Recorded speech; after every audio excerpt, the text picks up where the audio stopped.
Assalamualaikum warahmatullahi wabarakatuh. Salam bahagia. Perkenalkan, saya Rini Ermali Asmeri, CGP Angkatan 11 Kota Dumai. Pada tugas demonstrasi kontekstual modul 1.4 Budaya Positif, saya akan melakukan penerapan restitusi ketika siswa melanggar aturan sekolah. Baik, perkenalkan fasilitator saya Ibu Zaidatul Akmal dan pengajar praktiknya Bapak Surya Diafri Madani. Apa itu restitusi? Restitusi dalam pendidikan adalah pendekatan pemulihan untuk memperbaiki perilaku melalui refleksi, tanggung jawab, dan menghindari hukuman. Siswa diajarkan mengerti dampak tindakan, memperbaiki kesalahan, dan berani bertanggung jawab. Nah, berbeda dengan pendekatan hukuman yang berfokusnya pada pencegahan pelanggaran dengan memberikan konsekuensi yang sifatnya negatif. Restitusi bertujuan untuk membantu siswa memahami akan dampak atas perilaku mereka, sehingga nanti mampu memperbaiki kesalahan dan belajar dari pengalaman tersebut. Ada 3 langkah restitusi yang bisa kita lakukan. 1. Menstabilkan identitas. Di sini guru mengubah identitas anak dari orang yang gagal karena melakukan kesalahan jadi orang yang sukses. Adapun pertanyaan yang bisa kita gunakan, setiap orang pasti punya masalah, nak. Atau kamu bukan satu-satunya yang pernah melakukan ini. Di sini siswa merasa dihargai, merasa siswa itu bukan hanya dia yang pernah melakukan kesalahan. Yang kedua, validasi kebutuhan. Kenapa ini penting kita lakukan? Dengan validasi kebutuhan, guru dapat memahami kebutuhan dasar apa yang dibutuhkan anak, apa alasan anak melakukan tindakan tersebut. Jadi, dengan mengetahui kebutuhan dan alasan siswa melakukan itu, guru dapat menemukan solusi dari permasalahannya. Nah, yang ketiga itu menanyakan keyakinan. Setelah melakukan langkah 1 dan 2, maka anak akan siap untuk dihubungkan dengan nilai-nilai yang dia percaya dan berpindah menjadi orang yang dia inginkan. Contoh pernyataannya, kira-kira keyakinan kelas apa yang telah diyakini saat ini? Atau kamu ingin menjadi orang seperti apa? Dengan melakukan restitusi ini, siswa akan merasa bahagia dan merdeka dan merasa dihargai sehingga tercipta perubahan yang positif pada karakter anak. Baiklah, pada kesempatan ini terkait praktik penerapan restitusi, saya akan menjelaskan 2 kasus mengenai murid yang melanggar peraturan. Pertama, kasus yang terjadi pada murid saya yang bernama Udin. Yang kedua, kasus pada murid saya yang bernama Syagis. Paparan kasus pertama. Saat pembelajaran bahasa Indonesia, salah satu siswa saya yang bernama Udin tampak tidak bersemangat mengikuti pembelajaran hari ini. Hal ini ditunjukkan Udin dengan tiduran saat saya menerangkan. Ketika diberi pertanyaan, Udin tidak mampu menjawabnya. Selain tiduran, Udin juga suka mengganggu teman sebelahnya, sehingga menimbulkan keributan di kelas. Melihat keadaan itu, saya mencoba memahami dan akan memintanya menemui saya saat jam pelajaran selesai. Langkah restitusi yang saya lakukan kepada Udin akan saya jelaskan pada video berikut ini. Permisi, Bu. Ya, Tadi saya dipanggil, Bu. ya betul sekali. Silakan duduk, Udin.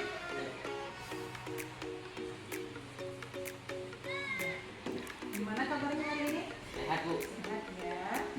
Minta maaf Ibu mengganggu waktu Udin. Ibu amati tadi ketika Ibu masuk kelas, Udinnya tidak fokus, Udinnya tiduran di kelas dan cepat mengganggu kawan. Apakah benar? Iya, Bu. Saya tadi memang tidur di kelas, mengganggu kawan, dan Ibu saat Ibu mengajar. Apakah Udin mengakui itu suatu kesalahan? Iya, Bu. Bapak Ibunya artinya manusia pasti pernah berbuat salah dan hilang. Tidak ada manusia yang sempurna. Kita pasti bisa selesaikan masalah ini. Asalkan Udin bersedia ya, Nak, ya. Nah, boleh tahu apa alasan Udin sampai tiduran di kelas, Udin mengganggu kawan dan tidak bisa tadi menjawab pertanyaan Ibu. Apa alasannya? Saya tiduran di kelas karena saat Ibu mengajar teksnya terlalu panjang, jadi saya bosan dan ngantuk, Bu. Oh begitu. Apakah ada alasan lain? Tidak, Bu. Tidak. Berarti menurut Udin karena bahasa Indonesia itu banyak teksnya membosankan ya. Itu bisa jadi karena faktor Ibu kurang memberikan media belajar begitu ya. Baiklah Udin, Ibu tahu alasan Udin kenapa sampai tiduran menunggu kawan karena mungkin media ajar yang diberikan tidak menarik. Ibu akan memperbaiki hal itu ya nak depan nak ya. Ya. Nah, menurut Udin sikap Udin tadi apa yang telah Udin langgar? Nilai-nilai keyakinan apa yang sudah Udin langgar?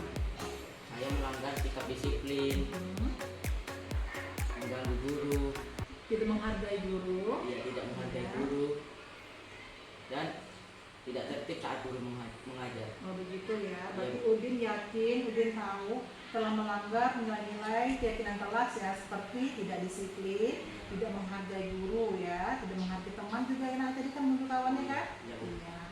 Nah, bagaimana sikap Udin ke depannya atas kesalahan yang dilakukan hari ini? Saya tidak akan mengulangi lagi, Bu, dan saya akan mencoba lebih baik. Berarti Udin janji Udin akan lebih baik lagi, lebih fokus ke pembelajarannya, Iya, Bu.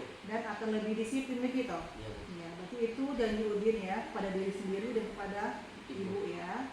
Baiklah Udin, Ibu rasa cukup ya hari ini kita berdiskusi menanyakan permasalahan Udin. Ibu harap Udin bisa komitmen ya dengan diri sendiri apa yang akan Udin lakukan ke depannya ya. Iya, Bu. Ya, terima kasih Udin, silakan kembali ke kelas. Terima kasih ya, Bu. Iya, sama-sama.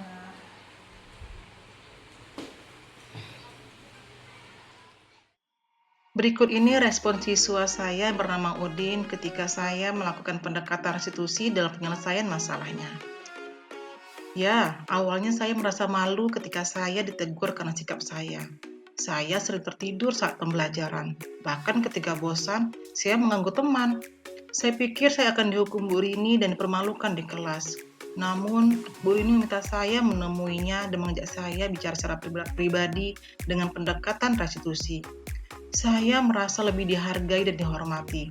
Bu Rini tidak hanya fokus pada kesalahan saya, tetapi menyadarkan saya akan kesalahan saya dan pentingnya mengikuti pembelajaran dengan sungguh-sungguh. Saya tidak langsung disalahkan, tetapi disugesti untuk memperbaiki kesalahan saya dengan cara yang positif. Ini membuat saya termotivasi untuk berubah menjadi pribadi yang lebih baik lagi. Makasih Bu Rini. Ya, kasus kedua. Saat jam pembelajaran, security sekolah menemukan salah satu siswa saya yang bernama Syagis kelas 82 cabut saat pergantian jam pembelajaran. Nah, menindaklanjuti laporan security sekolah, Bu Rini selaku guru mapel bahasa Indonesia yang akan masuk ke kelasnya memanggil Syagis untuk menjelaskan tindakannya tersebut. Nah, pendekatan restitusi yang Bu Rini lakukan akan dijelaskan di video berikut ini. Oh iya, Syagis, silakan duduk, Nak.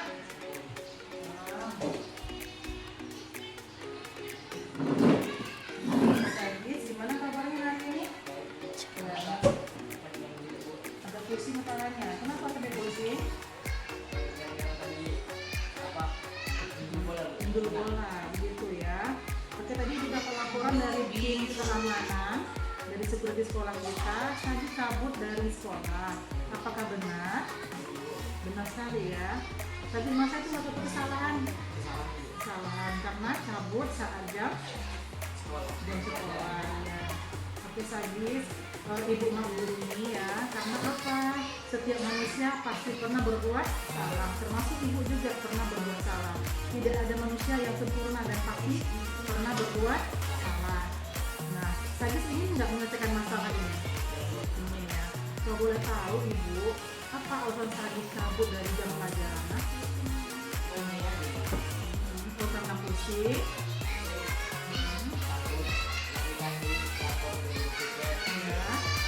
Lalu Syagis cabut. Baik Syagis, tindakan Syagis itu salah ya nak ya karena cabut. Kalau Syagis pusing, Syagis salah tersebut tiket yang minta izin pulang lebih awal, benar ya? Begitu, bukan langsung cabut. Oke. Lalu kira-kira nilai apa yang Syagis langgar? Nilai keyakinan kelas apa yang Syagis langgar pada hari ini? Pertama nilai apa? Nilai kenakalan karena apa? Salah dan tidak disiplin. Berarti itu kena nilai di kedisiplinan. Apa aja nilainya yang kamu langgar?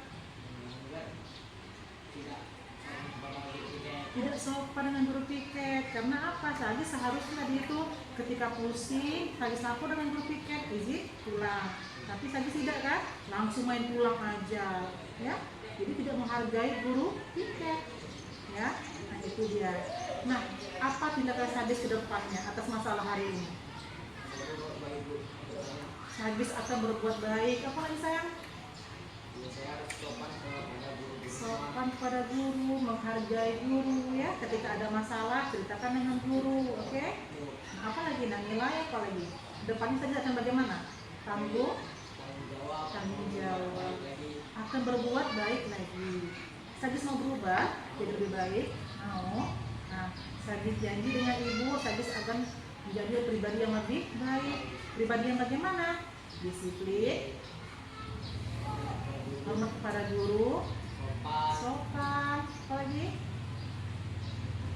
Bertanggung jawab. Di sana. Oke, baiklah Sagis, untuk hari ini Ibu maafkan kesalahan Sagis ya. Ibu tunggu perubahan Sagis yang lebih baik lagi, oke? Ketika ada masalah sampaikan ke Ibu atau ke guru lainnya. Bisa? Nah, baik, silakan kembali ke kelas, nak. Ya. Bagi masukan ya Sagis. Berikut ini respon siswa saya yang bernama Sagis ketika saya sudah melakukan penyelesaian masalah. Baiklah, adapun kesimpulan terkait penerapan restitusi ketika saya mengatasi permasalahan siswa. Guru sebagai manajer harus selalu menerapkan langkah-langkah restitusi terhadap pelanggaran siswa, yakni dengan menstabilkan identitas, memvalidasi tindakan, dan menanyakan keyakinan siswa. Tujuan restitusi agar siswa menyadari kesalahannya dan bertanggung jawab akan perbuatannya tanpa paksaan serta dengan kesadaran dari dalam dirinya sendiri. Restitusi tidak hanya sekali dilakukan, tetapi butuh kekonsistenan, komitmen guru dalam menerapkannya.